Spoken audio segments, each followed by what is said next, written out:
விடிகாலத்தால் எழுந்தால் என்ன பண்ணும்? அப்போ அது பாத்ரூம் போகும், அதுக்கப்புறம் குளிக்கும், அதுக்கு பசிக்கும், பிரேக்ஃபாஸ்ட்டை ஒழுங்காக சாப்பிட்டுட்டு அப்புறமா ஸ்கூலுக்கு வரும்.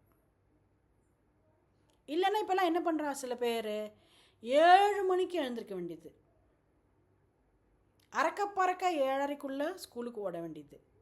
அது சாப்பிட்ருக்காது, குளிச்சிருக்காது, ஒன்றும் பண்ணியிருக்காது. அசம்பிளியில் நிற்கும் போதே தலை சுற்றிடும், அதுக்கு கிடினஸ்லாம் வந்துடும்.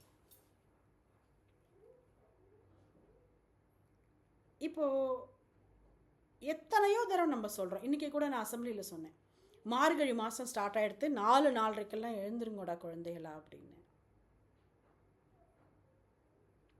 நம்ம சொல்கிறோம்.